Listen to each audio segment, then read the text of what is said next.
សួស្តីលោកលោកស្រីជាទីគោរពរាប់អានថ្ងៃនេះខ្ញុំសូមចែករំលែកជូនគណិតវិទ្យាជាភាសាអង់គ្លេសដែលទាក់ទងទៅនឹង ideal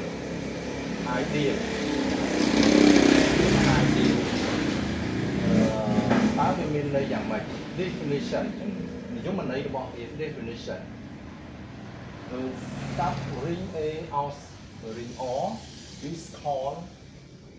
two-side ideal of or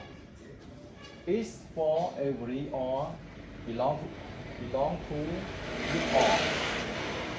and every small a belong to big A both or A and A or are in A ចឹងមានន័យថាsub ring បានន័យថាយើងមានន័យថាកងរងចឹង sub ring មកយើងបកប្រែជាភាសាគណិតវិទ្យាមកយើងថាកងរងចឹងអានេះកងចឹងកងរងចឹងវាដោយសារកងវាបំពាក់ដោយប្រមាណទី2ចឹងអានេះកងរងរបស់វាគឺ A ចឹងយើងអាចសរសេរជាលក្ខណៈ A នេះមានន័យថាកងដែលបំពាក់ដោយប្រមាណវិធីបូកហើយនឹងគុណចឹងជាកងរងនៃ R កងរងដែលបំពាក់ប្រមាណវិធីដូចគ្នាចឹងវារងគឺវាប្រើប្រមាណវិធីដូចគ្នាចឹងប្រមាណវិធីបើកងវាប្រមាណវិធីមិនគឺកងរងគឺវាដូចគ្នាបានចឹងវាហៅថាកងរងដែលទាំងទូសាយទាំងពីរខាងហើយវាទាំងពីរខាងនៃ ring បើសិនបើគ្រប់ R ជារបស់ ring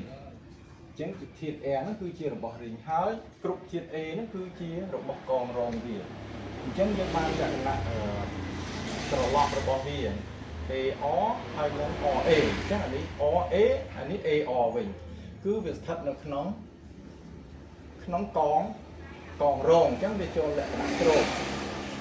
សអញ្ចឹងវាស្រូបយកអញ្ចឹងអា A នេះគឺវាស្រូបចេញវាស្រូបអញ្ចឹង A នេះគឺវាស្រូបយកធាតុ R ទាំងអស់នៅក្នុងហ្នឹងអញ្ចឹងបានវាបញ្ចូលនៅក្នុងកងរងរបស់វាអញ្ចឹងអានឹងយើងហៅថា ideal កាលណាយើងនិយាយពី ideal គឺមានលក្ខណៈស្រូបគឺវានៅក្នុង A ធំយើងយកធាតុគ្រប់ធាតុ A គ្រប់ធាតុ R គ្រប់ធាតុកងរបស់វាហើយយើងផ្សំជាមួយនឹងកងរងវាទាញយកអស់អញ្ចឹងអានឹងគេហៅថា ideal អញ្ចឹងតាមរយៈកងនេះយើងអាចបង្កើតជា factory យើងហៅថា ring កតាកងកតាឬក៏យើងបកប្រែថាឬក៏កងជាក្រុមក៏បានក្រុមនៃកក្រុមនៃ factor ហ្នឹងកតាក៏បានយើងហៅថាក្រុមក៏បាន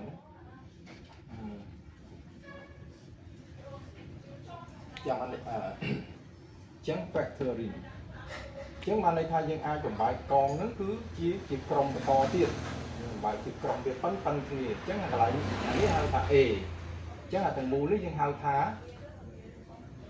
R ចឹង R ចឹងបើសិនណាជាយើងមានធាតុ A ណាមួយថា A នៅកន្លែងនេះចុះចឹងអានេះ R ចឹងបើនេះ R ចឹងក្នុងនេះក៏វាមាន R ដែរចឹង R ហ្នឹងគឺវានៅក្នុង A ហ្នឹងដែរ R នេះគឺធាតុរបស់ R វានៅក្នុងR គុណវានៅក្នុងនេះចឹងអានេះ A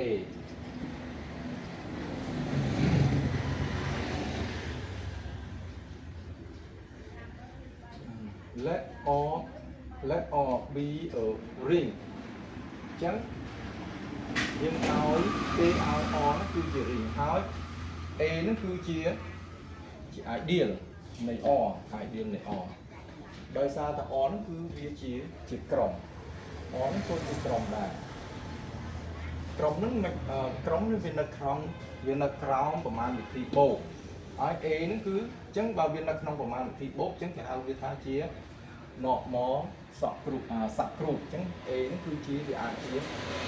មកសក់គ្រូលេអអញ្ចឹងបើសិនណាជាវាលក្ខណៈក្រុមយើងអាចបង្កើតបានជាក្រុមកតាអញ្ចឹងក្រុមយើងអាចបង្កើតបានជាក្រុមកតាអញ្ចឹងដូច្នេះក្រុមកតាយើងកំណត់ដោយពណ៌ mod A គឺវាមានធាតុរបស់វា A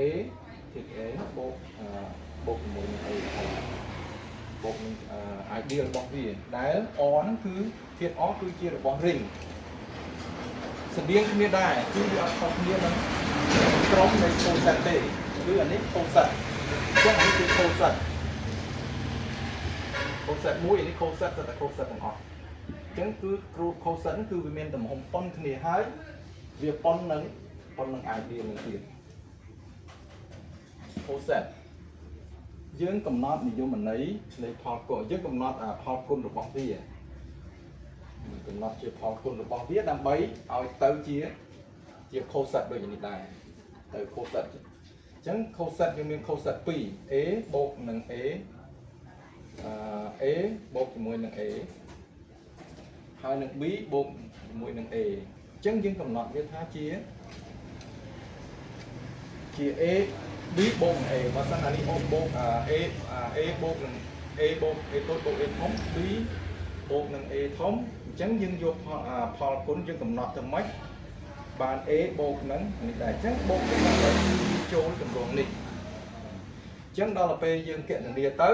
ដែលគណនាផលគុណវាមកយើងយកអានេះគុណ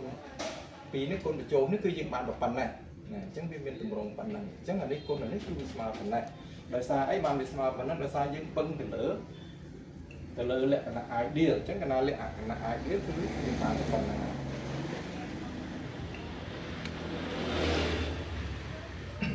បាទសូមអរគុណសូមជម្រាបលា